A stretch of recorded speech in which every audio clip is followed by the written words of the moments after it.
네, 빌립보서 3장 17절에서 20절 말씀입니다.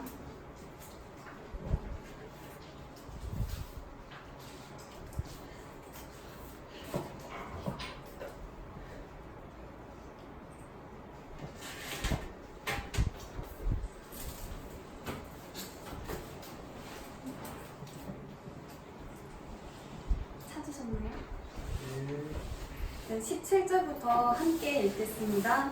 형제들아, 너희는 함께 나를 본받으라. 그리고 너희가 우리를 본받은 것처럼 그와 같이 행하는 자들을 눈여겨보라. 내가 여러 번 너에게 말하였거니와 이제도 눈물을 흘리며 말하노니 여러 사람들이 그리스도의 십자가의 원수로 행하느니라.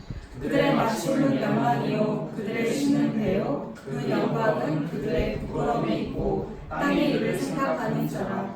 그러나 우리의 시민권은 하늘에 있는지라. 거기로부터 구원하는 자 곧 주 예수 그리스도를 기다려오니 그는 만물을 자기에게 복종하게 하실 수 있는 자의 역사로 우리의 낮은 몸을 자기 영광의 몸의 형체와 같이 변하게 하시리라.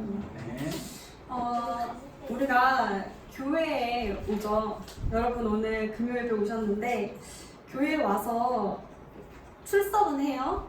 그러나 말씀을 듣지 않는다면 그것이 교회에 왔다고 할 수 있을까요? 다른 예를 들어보면 학교에서 출석은 하는데 학생이 공부를 안 하고 출석만 하는 그건 학생일 수 있을까요? 학생이라 할 수 있을까요? 공감을 다들 안 하시는 학교를 안 다니서 목사님이 설교를 하시는데 그런데 전에 내가 신학교에서 성경을 다 공부했으니 이제 신학 서적도 공부할 필요가 없다 라고 하는 것과 같은 거죠. 지금 오늘 함께 빌립보서 3장에 있는 말씀을 살펴볼 건데요.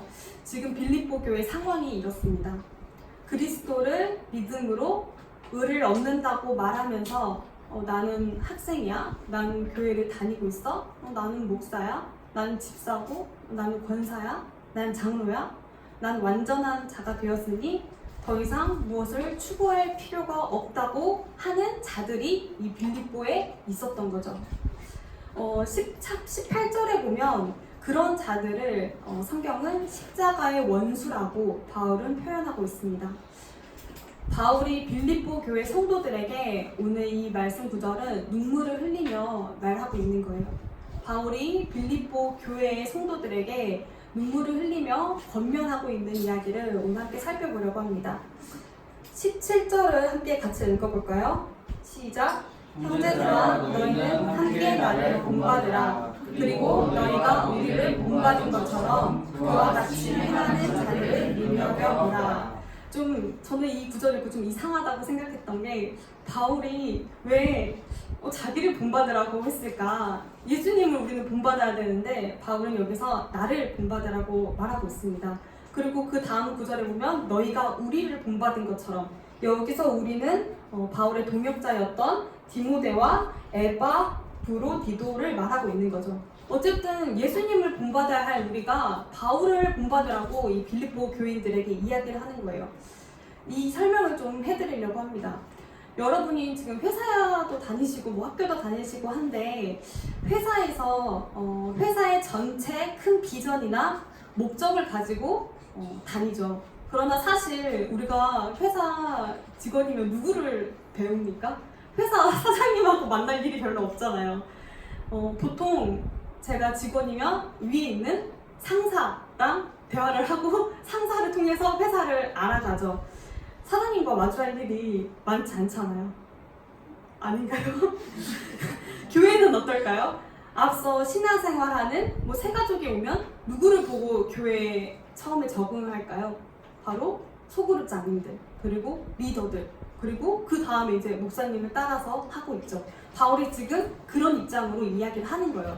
바울이 교인들에게 내가 하나님께 이렇게 노력을 하고 있으니 그 다음에 나를 본받아서 우리 교인들도 함께 우리 은혜의 생활로 가자, 이 이야기를 지금 17절에 형제들아 너희는 함께 나를 본받으라 라고 이야기하고 있습니다. 바울이 지금 빌립보 교회 성도들에게 너네 똑바로 신앙생활 안 해? 지금 이런 이야기가 하는 게 아니에요. 너네 왜 제대로 신앙생활 안 하고 있어? 이런 이야기가 아닙니다. 바울이 나를 본받아라 해서 나를 따르라, 우리 나만 믿고 가자, 이런 나의 능력, 우리가 바울을 잘 알다시피 바울은 되게 사도 바울이잖아요. 전도제자란 말이에요. 그런 바울의 의미가 아니라 바울의 이 말씀을 향한, 그리고 빌립보 교인들을 향한 마음의 태도 이야기입니다. 그리스도를 향한 마음, 그리스도를 향한 노력을 빌립보 교인들에게 본받으라고 이야기하고 있습니다. 그 구절이 더 잘 설명된 게 12절입니다. 우리 12절을 함께 같이 읽어볼까요? 내가 이미 얻었다 함도 아니요 온전히 이루었다 함도 아니라 오직 내가 그리스도 예수께 잡힌 바 된 그것을 잡으려고 달려가노라. 예수 그리스도께 잡힌 바 된 바울은 그리스도를 향한 본인의 마음과 태도를 설명하고 있는 거예요. 나는 완전하지 않기 때문에 완전하신 그리스도를 더욱 알기 위해 끊임없이 바울은 그리스도를 향해 달려가고 있는 삶이죠. 우리가 알다시피 바울이야말로 율법적으로 흠이 없는 사람이지만 바울은 이런 태도를 보인 거예요.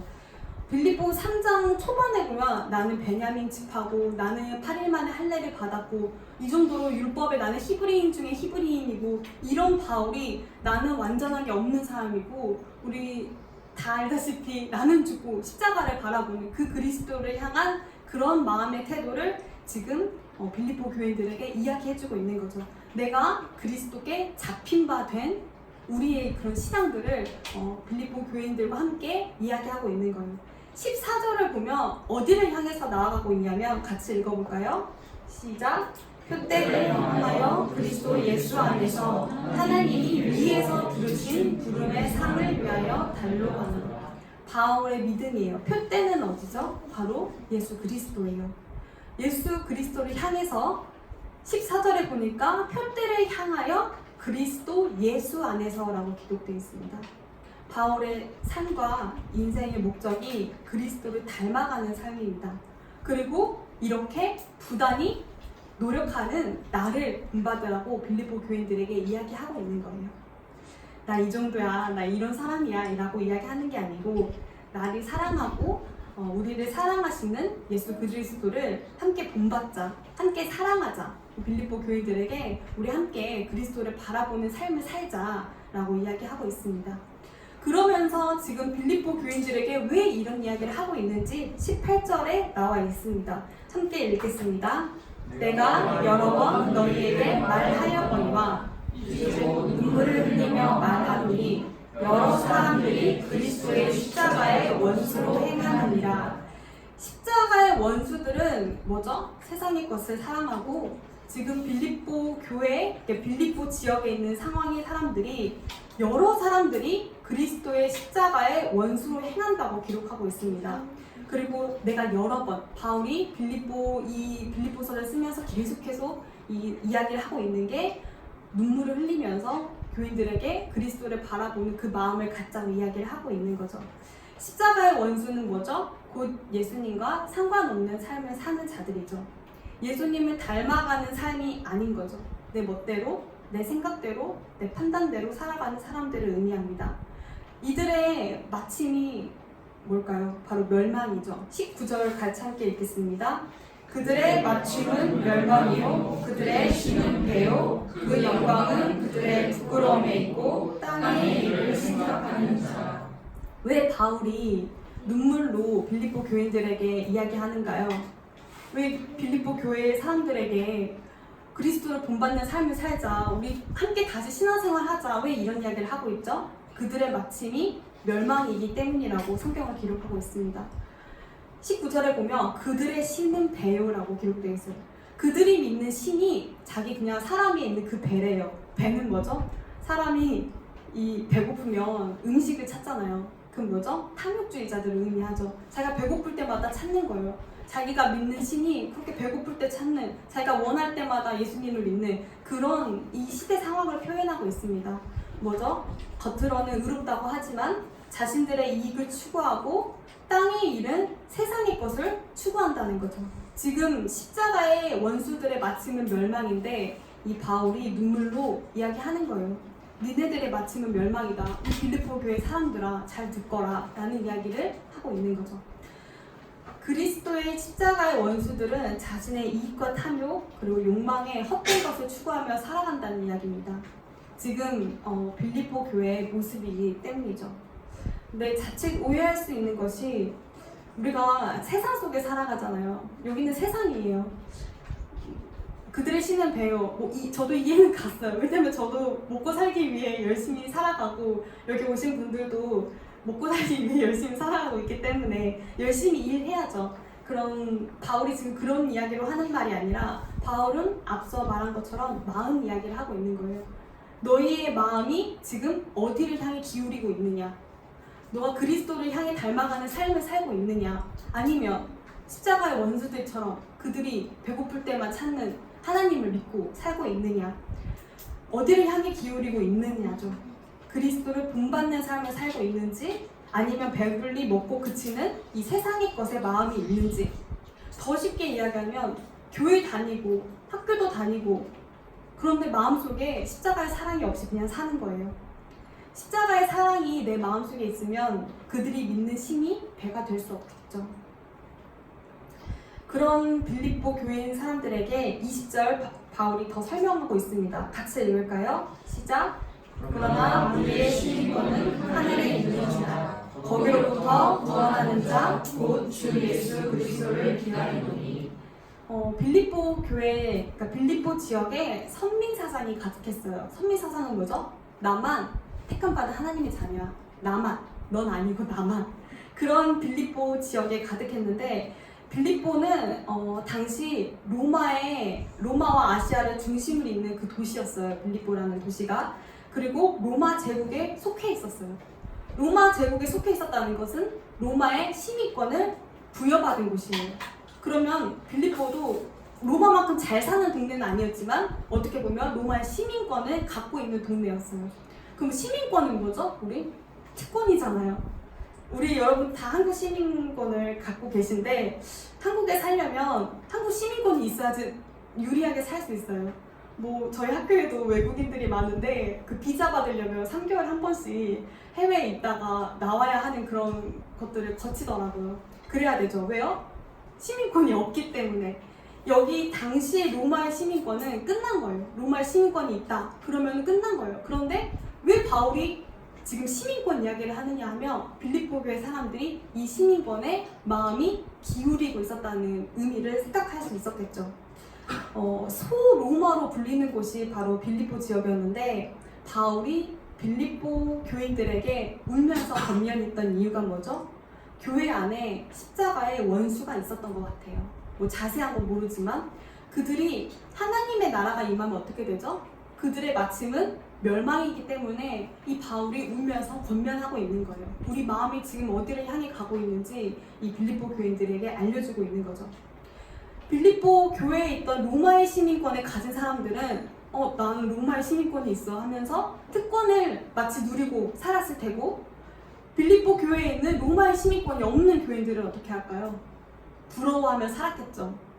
그런 빌립보 교회의 성도들에게 바울이 20절 이야기하고 있는 거예요. 우리의 시민권은 땅에 있는 게 아니고 세상에 있는 게 아니고 하늘에 있어 라는 것을, 하늘에 시민권이 있다는 것을 바울이 교인들에게 설명하고 있는 겁니다. 성도의 시민권은 하늘에 있고 천국 백성이라는 것을 의미하죠. 우리가 복음을 받고 예수님을 영접하는 순간 우리는 이미 천국 백성이에요. 하지만 우리는 이 땅에 살고 있잖아요. 우리가 예수님을 내 마음속에 영접하는 순간 우리는 천국 백성이라는 겁니다. 하나님이 우리를 처음부터 끝까지 책임지신다는 거예요. 그게 바로 특권이잖아요. 한국 시민권을 가진 사람이 너 좀 잘못 사니까 너 이제 시민권 박탈하자 이런 거 없잖아요. 쭉 한국 시민권을 갖고 사는 거예요. 그런 것처럼 하나님께서 하늘에 천국 시민권을 우리에게 주셨어요. 그럼 우리는 끝까지 하나님께서 책임지신다는 거예요. 그러면 나는 구원 받았으니 끝. 그건 또 아니라는 거죠. 왜요? 우리는 세상 속에 살고 있기 때문에. 여러분이 사는 곳이 세상이에요. 세상은 어떤 곳이죠? 죄악이 가득한 곳에서 천국을 소망하며 살아가는 곳입니다. 왜 우리는 이렇게 문제 많고 이렇게 고통과 고난과 아픔이 있는 이 세상 속에 살아야 할까요? 왜 세상 속에 계속 힘들게 살아야 할까요? 구원받아 천국 가겠지, 그럼 됐지. 거기서 우리 인생의 끝이 아니라는 걸 성경은 기록하고 있습니다. 구원의 유일한 소망은 바로 예수 그리스도예요. 바울도 이야기하고 있죠. 20절의 끝에 보면 구원하는 자 누구를 기다리냐면 예수 그리스도를 기다리고 있습니다. 그건 바로 예수님의 재림이에요. 완전한 구원의 성취예요. 말씀 언약의 성취가 바로 재림이에요. 온전한 완전하신 구원자이신 예수님이 오실 때 말씀이 성취되기 때문입니다. 구원은 하나님의 은혜예요. 하나님께서 그냥 은혜로 우리에게 값없이 주셨죠. 그런데 왜 우리는 의심하죠? 믿고 있지 않기 때문이에요. 제가 여기가 지금 초등부 시리라서 약간 좀 마음도 편안하고 긴장도 덜 되고 하는 것 같은데, 제가 지난주에 초등부 친구들에게 너네는 하나님의 자녀야, 하나님의 특권을 가진 사람이야, 하나님 자녀야, 모든 문제 해결자, 막 이런 설교를 하고 있는데, 제 친구들에게 물어봤어요. 혹시 여러분 중에 부모님이 내 부모님 맞는지 안 맞는지 의심스러워서 혹시 호적되고 등록되고 가진 초등학생 있냐 했더니 아무도 없어요. 그럼 혹시 부모님이 내 부모님인지 아닌지 DNA 검사한 적 있냐? 아무도 없대요. 왜 없냐? 너 부모님이 너네 부모님인 거 어떻게 확신하냐? 그랬더니 한 아이가 이렇게 대답했어요. 누가 봐도 닮았대요. 누가 봐도 저 사람은 우리 엄마야. 누가 봐도 저 사람은 우리 아빠야. 라고 닮아서 그래서 확신을 한다는 거예요. 의심할 필요도 없대요. 누가 봐도 닮았대요. 그리고 또 한 명이 이렇게 대답했어요. 부모님이 자기를 그냥 아무 이유 없이 사랑하는 게 느껴진대요. 우리는 왜 의심하죠? 왜 하나님이 나를 구원해 주셨는데 왜 내가 하나님의 자녀일까 아닐까 왜 의심하죠? 확신하지 못하기 때문에, 믿지 못하기 때문이죠. 그러나 방금 전도사님도 말씀하셨지만 믿음으로 구원을 받는 게 아니에요. 믿음은 우리의 어떤 방법이죠. 행위로 구원받는 게 아니에요. 우리 초등부 아이들이 말했던 것처럼 엄마가 아빠가 나를 그냥 사랑한대요. 그래서 나는 믿는데요. 하나님이 우리를 사랑하세요. 사랑으로 우리에게 은혜를 주신 거죠. 그렇다면 우리의 시민권은 우리가 하늘나라의 시민권인데 세상 사람들과 별 차이 없이 살아가요. 누가 봐도 나는 엄마 아빠의 자식이야 라고 사람들이 누가 봐도 인정할 정도로, 누가 봐도 우리는 천국 백성이야, 너 누가 봐도 하나님의 자녀구나 하고 인정할 정도로 그렇게 우리는 살아야 하죠. 목사님께서 창세기 설교해 주실 때 아브라함과 롯 이야기를 했었죠. 롯의 아내가 소돔과 고모라를 택해서 떠났죠. 왜 롯의 아내가 소금 기둥이 되었죠? 성경에 보니까 롯의 아내가 뒤를 돌아보았으므로 라고 기록되어 있어요. 그냥 뒤를 돌아보았는데 소돔 기둥이 된 거예요. 그 말은 뭐죠? 이 롯의 아내가 이 소돔과 고모라 그 세상 것에 미련이 남아있던 거예요. 저도 찾아보니까 이 미련이 남아서 뒤를 돌아봤다고 기록이 되어 있어요. 내가 가졌던 내 재물, 내가 가졌던 내 욕심, 내가 가졌던 물질들 때문에 그것에 미련이 있어 뒤를 돌아보았는데 하나님께서는 그 소돔과 고모라를 쳐다보았던 롯의 아내를 소금 기둥으로 만들어 버리셨어요. 롯의 아내가 구원 못 받았을까요? 구원받았죠. 근데 마음이 이미 빼앗겨 버렸어요. 어디에요? 죄에 빼앗겨 버렸고, 쾌락에 빼앗겨 버렸고, 물질에 빼앗겨 버렸어요. 구원을 받아도 우리의 마음이 어디를 향해 가고 있는지 바울이 빌립보 교인들에게 설명하고 있는 거예요. 바울은 우리가 단지 하나님 나라, 하늘의 시민권, 천국 백성임을 우리에게 알려주고 끝나는 게 아니라 앞으로 우리의 사역, 앞으로 우리 가스페 교회 모인 여러분들의 천국 백성, 우리의 책임과 우리의 사역을 권면하고 있는 거예요. 인간의 최고 목적이 무엇인가? 라는 소요리 문답의 첫 번째 이렇게 질문을 하고 있습니다. 인간의 최고의 목적이 무엇일까요? 저는 딱 이 질문만 보고 내 먹고 사는 것, 앞으로 나의 미래 이런 것들을 좀 생각도 했었는데 그 질문의 대답이 이렇게 나와 있습니다. 하나님을 영화롭게 하며 영원히 하나님을 즐거워하는 것이다 라고 기록되어 있어요. 그게 우리 인간의 최고의 목적이에요. 하나님이 이미 영원하신 분이고 하나님이 이미 완전하신 분인데 우리가 하나님을 완전하게 그건 말이 안 맞는 거죠. 우리가 하나님의 기쁨이 되는 거예요. 인간은 하나님의 형상대로 창조되어 있다고 창세기에 기록되어 있어요. 인간만 유일하게 하나님과 교제할 수 있어요. 우리가 하나님의 말씀으로 영적으로 먹고 살기 때문이죠.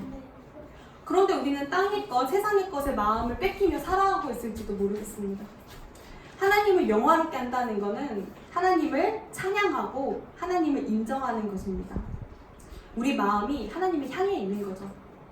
그리고 영원히 하나님을 즐거워하는 것이라고 이 소유의 문답은 나와 있습니다.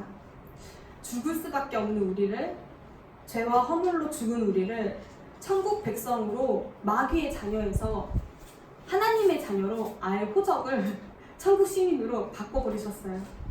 하나님께서. 빌립보서에는 주 안에서 기뻐하라라는 문장이 많이 나와 있어요. 인간의 최고 목적이 하나님을 즐거워하는 거예요. 그리고 우리는 하나님의 형상대로 창조된 우리는 하나님을 즐거워하며 하나님과 함께할 때 가장 큰 축복과 가장 큰 응답을 누릴 수 있는 거죠. 그 말은 우리가 예수님의 기쁨이 되고 예수님을 닮아가는 거겠죠. 이 시간 말씀을 마치려고 합니다. 우리 함께 기도할 건데요. 바울이 이 유럽에 처음으로 세운 교회가 빌립보 교회예요. 그리고 바울이 물질적으로도 많은 후원을 받았던 교회가 빌립보 교회예요. 그런 빌립보 교회에도 이런 마음으로 갈등하는 빌립보 교인들이 많이 있었어요. 그래서 바울은 너희들의 마음이 어디를 향해 있는지, 그리고 천국 백성을 가진 너희들의 사명은 무엇인지, 앞으로 어떻게 살아갈 것인지를 권면하고 있습니다. 여기 모인 우리 가스펠교회 모든 가족분들도 구원받은 하나님의 자녀, 그 사실을 믿고 인정하신다면 우리가 앞으로 어떤 마음을 향해 가는지, 십자가의 원수들처럼 살 것인지, 아니면 하늘을 소망하고 천국을 소망하며 살 것인지 한번 생각해 보길 원합니다. 죄는, 세상은 달콤합니다. 달콤하죠. 그러나 오래 가지 못해요. 왜냐하면 19절에서도 밝히듯이 그 길은 멸망의 길이니까요. 마태복음 3장 9절에 보면 이런 말이 나와 있습니다. 속으로 아브라함이 우리 조상이라고 생각하지 말라. 세례 요한이 하는 말이죠. 내가 너희에게 이르노니 하나님이 너희 이 돌들로 아브라함의 자손이 되게 하시리라 라고 기록되어 있습니다. 너네가 아브라함 자손이라고 생각하지 말라. 이스라엘 백성들에게 하는 이야기예요. 아브라함의 자손이면 아브라함이 하나님을 사랑하고 하나님께 순종했던 것처럼 너희도 해야 되는데 너희는 왜 그렇게 살고 있니? 라고 이야기하는 거죠. 이스라엘 백성들은 우리는 아브라함의 후손이니까 무조건적인 은혜를 받고 있다고 생각을 한 거죠. 착각을 한 거죠. 정말 우리가 오늘 이 빌립보 교인들에게 하는 말씀처럼 우리가 정말 하나님께 순종을 하며 살고 있는지, 구원의 은혜를 간직하며 살고 있는지, 구원 받았으니까 나는 이제 끝이야, 나는 그냥 상관없이 살래 하고 있는지 한번 기도해 보시길 원합니다. 기도하겠습니다.